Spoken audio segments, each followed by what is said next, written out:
Good morning, everyone. This is Carla Royal, and beside me is my co-host Pedro, whom you cannot see, but he is here, I assure you. And he's very needy today. I'm not sure why. And today I want to talk about brain science a little bit more, because we've been talking about that, and we've been talking about how to optimize our brains to work for us instead of against us. And as you know, as I've said many, many times, the brain's two priorities are to keep you safe and to conserve energy. So today I want to read you a passage from an article in Inc. and written by Cora, and this is what Cora has to say about brain hacks. Generally speaking, the feelings of craving, gloom, anxiety, impulse, and other similar bad feelings are due to unbalanced activity in our brain.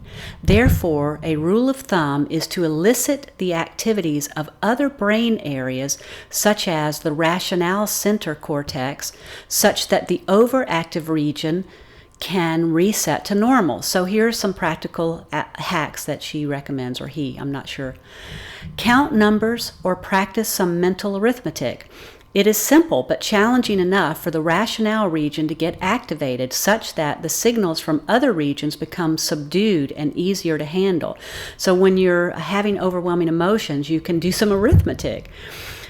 Another thing is you can find a target to focus on and try to figure out details. For example, if you're jogging and want to hang on for another mile, find some targets in the distance like a tree or a white cloud and try to tell yourself some details about it. Again, focus on the quantitative features that are more likely to activate the cortex. Then the last mile becomes easier. And finally, use other senses like smell or touch or body movements like pacing, etc., to trick the brain.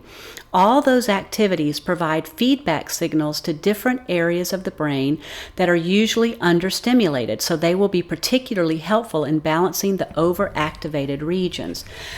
And I really appreciate this article because so much of it is about mindfulness. So much of it is about self-awareness. When you can sort of interrupt something that your brain is focused on, then it lights up other areas of your brain that can help you balance. You see, your psychological system is always seeking equilibrium, just like your physical system is.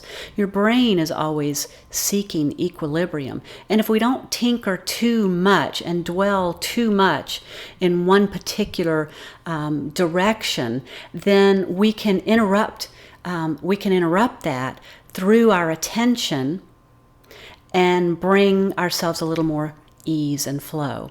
So this is why science research shows that mindfulness is such an important practice. Self-awareness and mindfulness together can actually bring your system back to equilibrium more quickly. So notice where your attention is. You know, we talked about this in the last video that I did, that if you dwell on your quote-unquote bad feelings, when you dwell there, when you move in there, when you take up residence there, you're going to feel more of that. So the idea is to shift your attention, shift your focus somewhere else.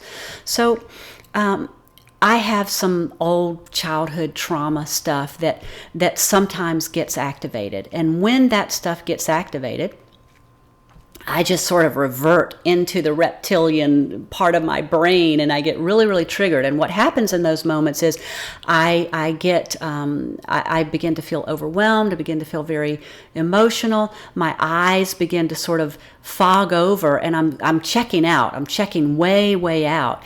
And the minute I can wake up to that, the minute I can notice that, the minute I can bring awareness to that and see what's happening, then what I do in those moments is I look around for things in my immediate environment that I can focus on.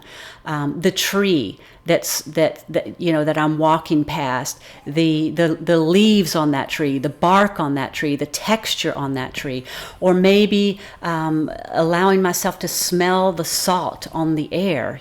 Since I live in Florida by the ocean, there's always a small scent of salt on the air if I just pay attention, or how the breeze feels on my skin and through my hair. When I do that, honestly, it's almost miraculous, because what that does is it brings me right back into the present moment rather than into some memory of the past or some emotion of the past. And it's amazing how just bringing my attention to what I can sense through my 5 senses brings me back into the present moment, brings me back into my body where I'm like, oh, I'm safe, I'm fine, everything is fine in this moment. So I want to offer that little practice for you today, that when you are caught up in difficult emotions, that's just your alarm clock, your wake-up call to shift your focus, to shift your attention, and to bring your attention back to your 5 senses and what you can sense with those right here, right now, in your immediate field, in this present moment. So I hope this has been helpful. I'd really love for you to experiment with this for yourself. Don't take my word for it. I want you to experiment with it and see if you can find a bit of relief for yourself.